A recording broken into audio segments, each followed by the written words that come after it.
আসসালামু আলাইকুম। তুই কিচেনে সকলকে স্বাগতম। আপনাদের মাঝে নিয়ে আসলাম আবারও নতুন একটা রেসিপি।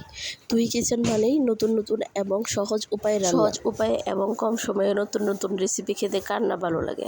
চলেন তাহলে শুরু করা যাক আজকের রেসিপি। আমার আজকের রেসিপিটি হচ্ছে সহজ উপায়ে বেসনের লাড্ডু। প্রথমে আমরা নিয়ে নেব 2 কাপ বেসন। অবশ্যই এখানে বেসনগুলো চেলে দিতে হবে, নয়তো লাম্পস থেকে যাবে। তারপর দিয়ে দেবো পরিমাণ মতো লবণ এবং বেসনটাকে আমরা সুন্দরভাবে নিব। দেখতেই পাচ্ছেন আমি সুন্দরভাবে চেলে নিচ্ছি। তারপর নর্মাল পানি দিয়ে আমি ভালো করে একটা ডো তৈরি করব।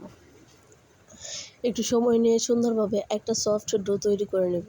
একবারে পানি দিবেন না, তাহলে পানি কম বেশি হয়ে যেতে পারে। আপনারা দেখতে পাচ্ছেন আমার কত সুন্দর একটা ডো হয়েছে।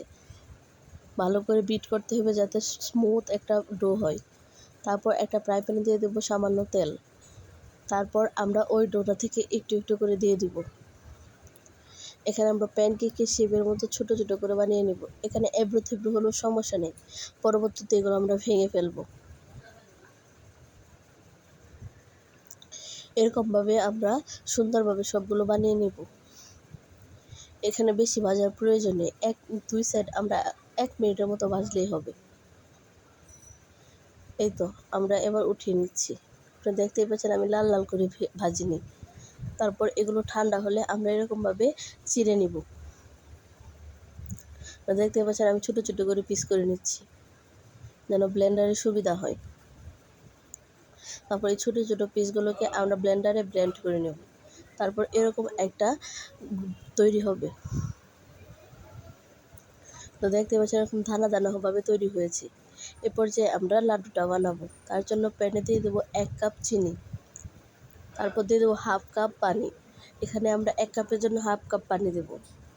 তারপর ভালো করে আমরা শিরাটাকে জাল করে নেব।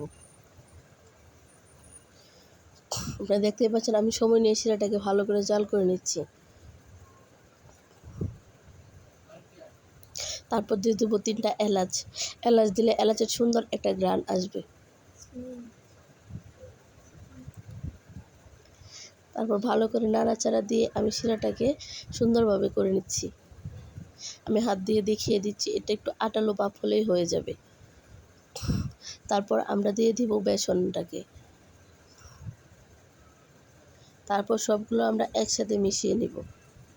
একটু সময় নিয়ে কাজটা করবেন। একটু সময় নিয়ে ভালো করে কাজটা করে আমরা পুরোটা শিরা টানিয়ে নিব।